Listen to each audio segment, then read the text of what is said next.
ওই চাল লাগে উফ মাল লাগে পইতা ভাতৰ লগত খাইছো পিয়াজ জ্বলা ৰচুন ঐ শুনচোন ঐ কচোন সঁচা পথত পইচা কামাই ধনী কেইটা কচোন ঐ শুনচোন ঐ রসুন আৰু এটা আছিল বোলে क्या बोलते जनता ৰজা তুমি লেংটা এইবাৰ ইনফ্লুয়েন্সাৰ ইউটিউবাৰ আৰু কন্টেন্ট ক্ৰিয়েটৰে আমাৰ ৰজাক লেংটা কৰি দেখাই দিছে যে চা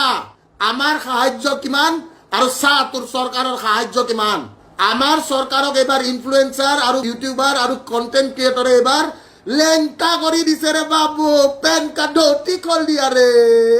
মিস্টাৰ হিমন্ত বিশ্ব শৰ্মাই যে কৈছে বোলে বাবাহত নিজৰ পইচা যদি আছে তোমালোকে নিজৰ পইচা দি সাহায্য দিয়া তোমালোকে বেলেগৰ পৰা পইচা দি সাহায্য দিলে তো নহব নহয় সেইটো কি নিজে সাহায্য দিয়া বুলি ক'ব নেকি তোমালোকে যে বক্স লৈ লৈ এনেকে দোকানে দোকানে ঘূৰিছা দোকানীবোৰে তো কমপ্লেইন কৰিছে নহয় মোক মাৰুৱাৰী বিলাকে সেই মাৰুৱাৰীৰ পৰা মই দামী দামী গদি মাল লৈ থাকো তো তোমালোকে কিয় এনেকুৱা কৰিছা তোমালোকে নাযাবা আমি ডাইৰেক্ট আমাৰ সিএম ৰিলিফ ফান্ডত পয়সা হুমাই দিলে হল আমি তাৰে পৰা বান সাহায্য আমি কৰিম আৰু বান পীড়িত বিলাকক আমি চাম আজি বান পীড়িত সকলে ম্যাক্সিমামে পইতা ভাতৰ লগত পিয়াজ জ্বলা ৰচুন খাবলগীয়া অৱস্থা হৈছে নে নাই হোৱা হা ওই চাল লাগে উফ মাল লাগে পইতা ভাতৰ লগত খাইছো পিয়াজ জ্বলা ৰচুন ঐ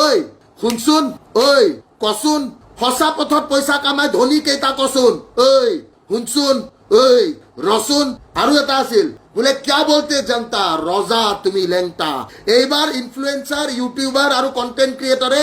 আমাৰ ৰজাক লেংটা কৰি দেখাই দিছে যে চা আমাৰ সাহায্য কিমান আৰু চা তোৰ চৰকাৰৰ সাহায্য কিমান আমাৰ চৰকাৰক এবাৰ ইনফ্লুয়েন্সাৰ আৰু ইউটিউবাৰ আৰু কন্টেন্ট ক্ৰিয়েটৰে এবাৰ লেংটা কৰি দিছে ৰে বাবু পেন কাৰ্ড অতি খল দিয়া ৰে